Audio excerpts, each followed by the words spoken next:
여러분은 비디오 대여점을 기억하시나요? 영화 포스터가 덕지덕지 붙어있는 벽을 따라 계단을 내려가다 보면은 유리문에 비디오 대여라는 글자가 큼지막하게 붙어있는 곳. 그 문을 열면 책장이 빽빽히 들어찬 공간이 드러납니다. 직원의 추천을 받아 영화 테이프나 책을 빌려 집으로 돌아가던 길. 얼마나 재미있는 이야기가 들어있을지 기대하며 설레이던 그때를 기억하시나요? 오늘 이야기해볼 책은 그 시절의 추억을 물씬 느끼면서 그때의 자신보다 훌쩍 자라버린 스스로를 발견할 수 있는 책입니다. 그럼 만나볼까요? 안녕하세요. 북구소년입니다. 여러분, 혹시 이런 생각 자주 하시나요? 내가 지금 가고 있는 이 길이 맞는 걸까? 꿈을 쫓는 게 과연 현실적으로 가능할까? 이런 고민 저도 자주 했는데요. 그래서 오늘은 이런 고민을 해결해줄 아주 특별한 책을 소개해드리려고 해요. 오늘 소개할 책은 바로 나의 돈키호테입니다. 이 책의 주인공은 30대의 진솔이라는 여성인데요. 그녀는 서울에서 방송국 PD로 일하다가 고향 대전으로 돌아오게 됩니다. 퇴사 후 무엇을 해야 할까 고민하며 걷던 진솔이는 문득 추억의 장소에 발을 딛게 됩니다. 여기도 많이 변했네. 중학생 시절 학교 끝나면 쪼르르 달려가 영화며 책을 빌려보던 비디오 가게, 돈키호테 비디오라는 이름을 달고 영업하던 그곳엔 돈 아저씨라는 사장 겸 마스코트가 있었습니다. 진소리와 돈 아저씨는 나이 차이를 넘어 우정을 쌓았던 마치 돈키호테와 산초 같은 관계였죠. 그러다 진소리가 고등학생이 되어 대전을 떠난 뒤부터 돈 아저씨와의 연락이 끊기고 말았습니다. 진소리는 지금은 카페가 되어버린 돈키호테 비디오 자리에서 커피 한 잔을 마시며 추억에 젖어 들어갑니다. 그것도 잠시 새로운 진로 유튜브 콘텐츠 제작에 대해 구상하기 시작하는데 어디선가 낯익은 목소리를 듣게 됩니다. 진소리를 옛 별명으로 부른 목소리의 주인은 돈 아저씨의 아들 한빈이었습니다. 진솔은 한빈에게 돈 아저씨의 근황을 묻지만 한빈은 돈 아저씨의 행방에 대해 알지 못했습니다. 돈 아저씨는 한빈의 어머니와 오래전 이혼했고 아들인 한빈과도 연락이 끊긴 지 오래되었다는 것. 그런 한빈이 옛 돈키호테 비디오 자리에 온 것은 바뀐 건물주에게 지하실에 있던 돈키호테 비디오에 짐을 빼달라 연락을 받았기 때문이었죠. 한빈은 이를 해결하기 위해 아버지를 찾아야 한다 말하고 진솔이에게 이를 도와달라고 요청합니다. 그 요청을 수락한 진솔이 돈키호테 비디오의 짐들이 부스란히 남겨진 지하실에 들어선 순간 진솔이는 앞으로 뭘 해야 할지 확신하게 됩니다. 돈 아저씨를 찾는 과정은 자체로 훌륭한 컨텐츠가 될 거야. 진솔이는 그렇게 유튜브 채널 돈키호테 비디오를 개설하고 유튜버 찐산초로서 활동하기 시작합니다. 돈키호테 비디오에 업로드되는 컨텐츠는 다양했습니다. 돈 아저씨가 추천해줬던 영화, 소설의 리뷰와 추천이 대부분이었지만 가끔은 돈 아저씨의 과거를 아는 이들을 인터뷰하며 현재의 행방을 추측해 나가는 컨텐츠를 업로드했습니다. 진솔이와 한빈은 많은 이들의 증언을 통해 돈 아저씨의 인생사를 자세히 알게 됩니다. 마냥 사람 좋은 듯하고 돈키호테처럼 엉뚱한 줄로만 알았던 돈 아저씨. 그런 그는 80년대에 학생운동을 하다 옥고까지 치렀던 인물이었습니다.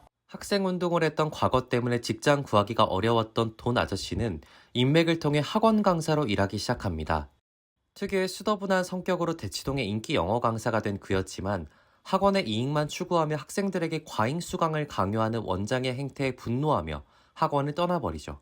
학원을 떠난 뒤 돈 아저씨는 출판사로 향합니다.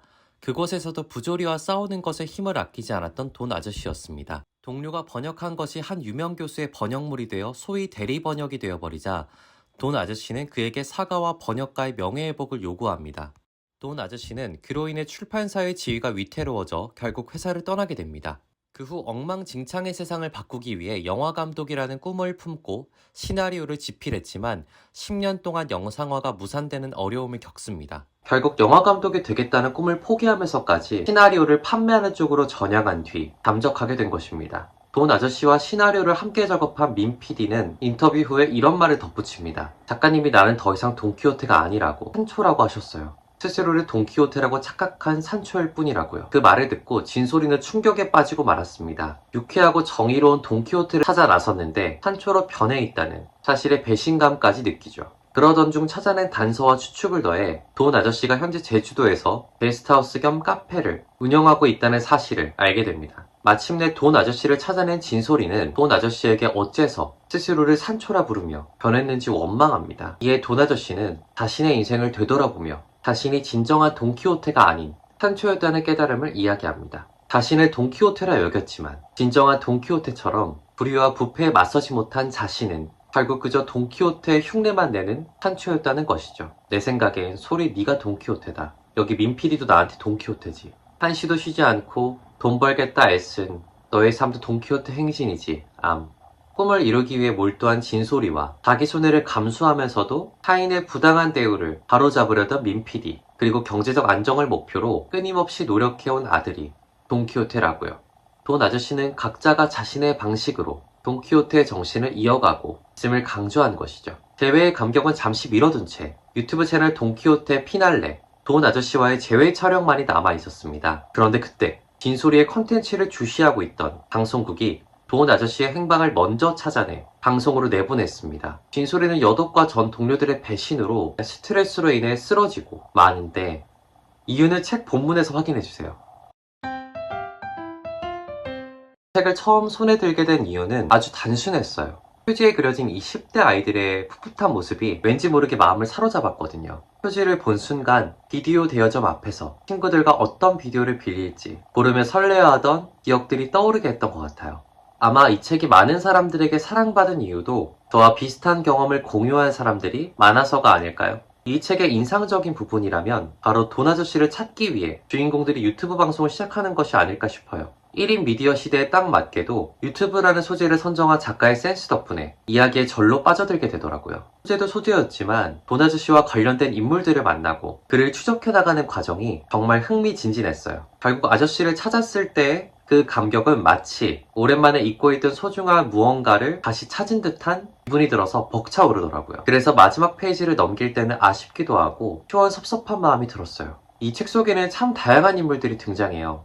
찐산초, 한빈, 민피디 같은 평범하고 현실적인 인물들이죠. 우리가 일상에서 자주 마주치는 어딘가 익숙한 사람들 같았던 것에 반해 돈 아저씨는 완전히 달랐어요. 돈 아저씨는 마치 다른 세계에서 온 사람처럼 흔히 접할 수 없는 비현실적인 존재 같았죠. 이 책이 이렇게 매력적인 이유도 바로 그런 대비 때문이 아닐까요? 평범한 인물들 사이에서 돈 아저씨 같은 입체적이고 독특한 캐릭터가 등장함으로써 이야기가 더욱 생동감 있게 느껴졌거든요. 나의 돈키호테가 전하는 중요한 메시지 중 하나는 바로 도전의 중요성이에요. 새로운 것을 시작하려면 큰 용기가 필요하다는 사실을 우리 모두 알죠. 특히 나이가 들수록 익숙한 것을 버리고 새로운 길을 걷는 일이 얼마나 어려운가요? 20대 후반과 30대 초반, 인생에서 중요하지만 무언가를 시작하기엔 애매한 시기엔 더더욱이요. 하지만 찐산초와 돈 아저씨는 그 어려운 결심을 실천으로 옮겼어요. 찐산초 진소리의 도전은 꾸준히 이어져 결실을 맺었다는 것에서 그녀가 돈키호테의 타이틀을 물려받았다는 게 벅차오르기까지 합니다. 저도 당신도 언제나 새로운 도전을 두려워하지 않는 정신을 갖기를 바랍니다. 찐산초와 돈 아저씨처럼요. 우리 모두가 더 나은 내일을 향해 나아갈 수 있기를 언제나 응원하겠습니다. 신생 유튜버 찐산초와 돈키호테 이야기의 이야기 어떠셨나요? 재미있으셨다면 댓글로 여러분의 의견 남겨주시면 감사하겠습니다. 다음 시간에도 더 재미있는 책 리뷰와 추천으로 돌아오겠습니다. 그럼 다음에 또 만나요. 안녕.